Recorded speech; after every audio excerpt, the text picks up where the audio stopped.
도밀리 여러분, 한낮에는 무척 더운 날씨지만 그래도 저녁에는 간간히 시원한 바람도 불어오는 것 같아 이제 여름도 가는구나를 느끼게 됩니다. 며칠 전 우연히 뉴스를 보다가 충격적이고 가슴 아픈 사연을 듣게 되었습니다. 남편과 손잡고 걸어가던 60대 여성과 20살의 여성 2명이 인도로 돌진한 차에 치여서 갑작스럽게 목숨을 잃게 되었는데요. 홀로 남겨진 남편의 눈물겹고 안타까운 사연이었습니다. 가해자는 피해망상에 시달렸던 정신질환이 의심되는 사람이었고 범인은 이들뿐만 아니라 무고한 여러 사람들에게 대한 상해까지 입혔으며 경찰에 잡혀서 결국 대법원에서 무기징역을 받고 현재 수감 중에 있다고 합니다.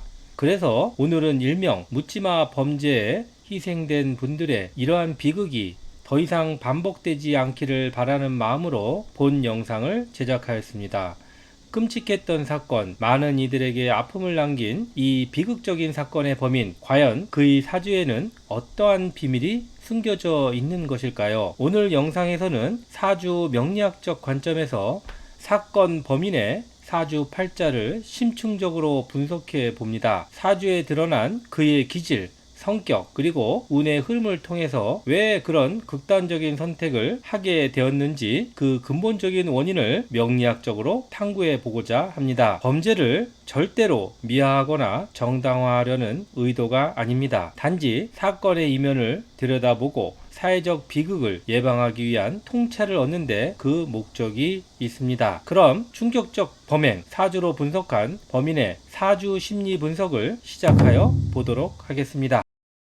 범인의 사주 원극을 먼저 분석하여 보겠습니다. 이 사람은 자월, 을목으로 편인격 사주입니다. 편인격의 사주의 단점이 극대화된다면 자신의 생각만 고집하고 타인의 입장을 잘 이해하지 못하는 경우가 많습니다. 그러기에 타인과의 관계에서 어려움을 겪을 수도 있습니다. 생각이 깊어지면 공상이나 망상 등을 하기도 합니다.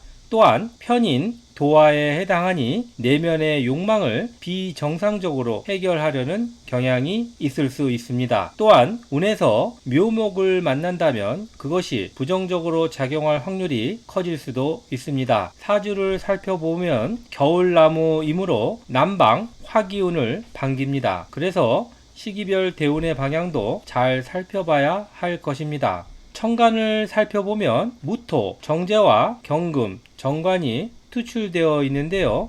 재생관의 구조로 되어 있어 상당히 좋아 보이나 용신인 계수가 운에서 투출된다면 정제와 합거하여 기반되므로 원국에는 정관만 남게 되니 이를 고관무보라 하여 외로운 사주가 되는 것입니다. 그래서 그런지 이 사람의 학창 시절은 말이 너무 없었고 항상 외로웠다고 합니다. 내 용신인 편인을 합거하는 무토, 정제가 이 사주에 병이 되어서 용신의 운이 오면 사주가 오히려 폐격이 되는 것입니다. 정제가 병이란 이야기는 정규직에 고정된 월급이 없었다는 의미도 되므로 변변한 직장을 잡을 수 없었을 것입니다. 지지를 한번 살펴봅니다. 월지가 편인인데 일지, 축토가 자축합을 하니 용신을 합거하여 용신이 무력화됩니다. 그래서 축토 편제가 이 사주의 병으로 작용을 하는 것입니다. 그러니까 재물과 여자덕이 없는 사주가 되는 것이기도 합니다.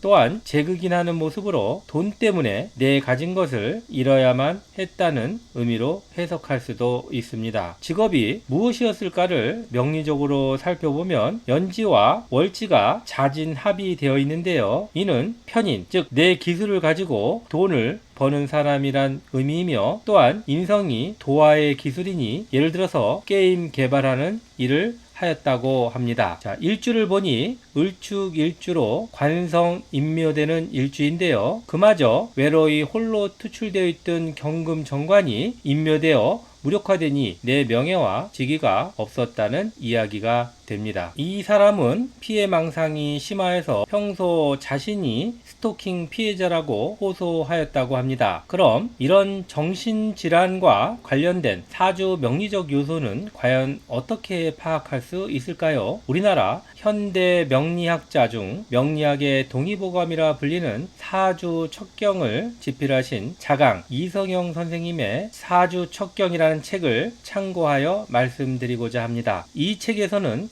수백 개에 달하는 실제 사주 예시를 통하여 각 이론이 실제 사주 예시를 통하여 현실 세계에 어떻게 적용되는지를 상세하게 다룬 책입니다. 그 중에서도 신살과 관련되는 부분들이 몇몇 있는데요. 연애자평에서 소개된 수많은 신살 중에서 실제로 직접 경험한 신살들만 선별하여 체계화하였습니다. 그 중에서 정신질환과 관련된 내용을 살펴봅니다. 사주에 귀문관살이 있는 경우 정신질환과 관계되었다는 것입니다. 그러면 귀문관살이 무엇일까요? 귀문관은 귀신이 넘나드는 출입문이라는 의미인데요. 이 살이 사주에 있는 경우 예민하고 감정 기복이 심하여 작은 변화에도 쉽게 상처를 받는다고 합니다. 또한 정신적인 어려움이 동반되기도 하여 우울증, 불안장애, 신경증 등 정신건강 문제와 연결되는 흉살인 것입니다. 빙의 현상이나 공황장애 등을 겪을 수도 있습니다.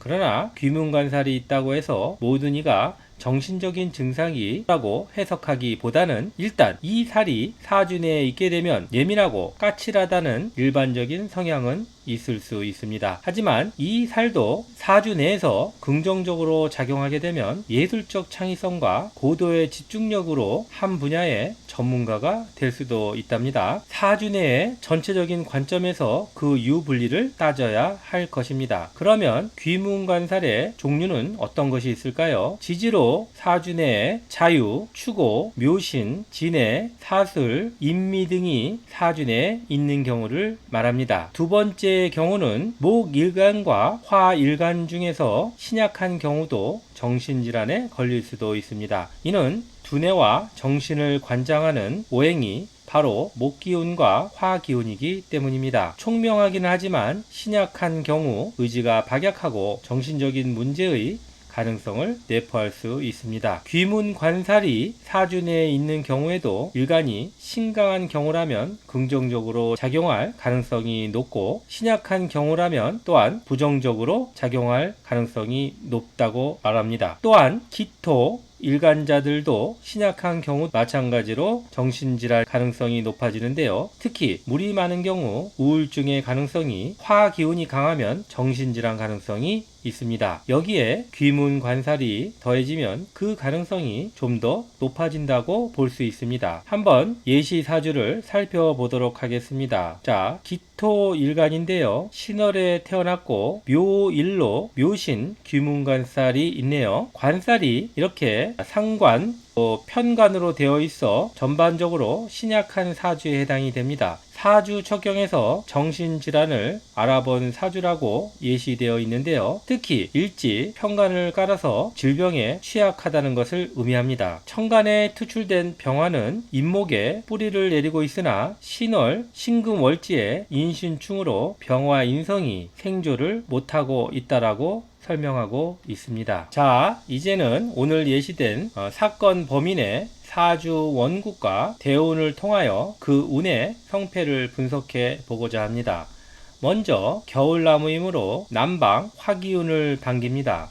그런데 사건은 그전 대운에서 이루어지고 있습니다. 첫 대운은 기축 대운이었는데요. 천간 지지가 모두 편재 대운으로 인성을 용신으로 쓰는 사람에게는 제극인이 되어 패가 난 것입니다. 특히 지지 축토는 월지 자수를 자축합하여 내가 가진 기술 학문을 써먹을 수가 없었다는 의미입니다. 다시 말하면 어린 시절은 놀기만 좋아하고 배움에는 뜻이 없었다는 의미입니다. 이렇게 재성으로 어린 시절이 가게 되면 친구들과 어울려 놀기를 좋아하며 공부 학문에는 관심이 없다는 의미로 해석할 수 있습니다. 그 다음 대운은 인묘진 목방향으로 비겁대운에 해당되는데요. 비겁대운은 기본적으로는 좋은 방향입니다. 그런데도 불구하고 그리고 각 대운별 희비를 구체적으로 살펴보아야 합니다. 한 가지만 좋다고 다 좋을 수는 없기 때문입니다. 사건이 일어난 해가 2023년이므로 신묘대운에 해당이 되는데요. 천간은 편관운으로 정관과 함께 관살 혼잡이 되어서 사회적으로 명예에 손상이 가고 직업이 자주 바뀜을 의미합니다. 또한 재성의 생조를 받으니 재생살이 되어 이를 일컬어 죽음의 늪에서 빠져나올 길이 없다라고 하였습니다. 재생살도 안 좋은데 거기에 관살 혼잡마저 운으로 오게 되니 난제에 봉착한 대운이었던 것입니다. 지지는 월지 용신과 자묘형을 하게 되니 이는 무례지형으로 주변 분들에게 무례한 일을 저질렀다는 의미도 됩니다. 그럼 사건이 벌어진 2023년도 세운까지 더하여 한번 살펴보도록 하겠습니다. 2023년은 개묘년에 해당하는데요. 천간운은 개수 편인 용신이 투출되었으나 이 사주는 용신이 투출되면 오히려 패가 나도 단단히 나게 되는 사주가 됩니다. 왜냐하면 무토 정제가 기다리고 있다가 용신 개수를 무게합하여 합반합거하니 오히려 재물복도 문서복도 다 없어지게 되는 것입니다. 남은 것은 관과 살만 남게 되니 난제와 고통만 남았다는 통변이 가능합니다. 지지로는 대운과 연이어 묘목운이 오니 세운대운이 같습니다. 자묘형을 이루게 되어서 주변 분들에게 상당히 무례한 일을 벌였다는 통변도 가능합니다. 정신질환과의 상관관계를 살펴보면 일단 목화일주로 이렇게 신약한 경우에 해당이 됩니다. 을목일간의 뿌리가 진토에 근근히 버티고 있는데 자진반합으로 수기운으로 변하니 부목이 되어서 신약하게 되는데요. 정신질환에 노출될 수 있는 가능성이 높아집니다. 그리고 시주는 모르지만 예를 들어 오시나 유시가 돼서 귀문에 해당된다고 가정하면 더욱 정신질환의 가능성이 높아진다라고 말씀드릴 수가 있습니다. 물론 사주의 형태뿐만 아니고 자라온 개인의 성장 과정과 주변 여건 등을 종합적으로 살펴보아야 할 것이지만 사주 명리적 관점에서 상관관계를 따져보고 해석함으로써 이러한 끔찍한 사건의 원인을 찾아보고자 했습니다. 다시 한번 갑작스럽게 희생되신 고인들의 명복을 빌며 유족들에게 위로의 말씀을 전합니다. 오늘은 우리 사회에서 반복되는 묻지마 범죄를 그 사건 범인의 사주를 통하여 명리적으로 분석해 보았으며 그 배경이 되는 정신질환의 명리적 특성에 대해서도 살펴보는 시간을 가져보았습니다. 오늘 방송 내용을 보시고 명리 공부를 하는 데 있어서 도움이 되셨다고 생각되신다면 구독, 좋아요, 알림 설정 꼭 부탁드립니다. 시청자분들의 성원과 관심이 더 좋은 방송을 하는 큰 밑거름이 될 수 있습니다. 만일 올해 하반기의 운세가 궁금하신 분들과 궁합, 합격, 취업, 결혼, 이성운을 알고 싶으신 분들은 아래 전화로 문자를 주시면 자세한 상담 안내를 하여 드리도록 하겠습니다. 물론 유료 상담입니다. 오늘도 남은 시간 편안하고 건강한 시간 되시기를 기원합니다. 다음 시간에 더 좋은 모습으로 다시 찾아뵙겠습니다. 이상 사주 마스터 도겸이었습니다. 다음 시간까지 See you!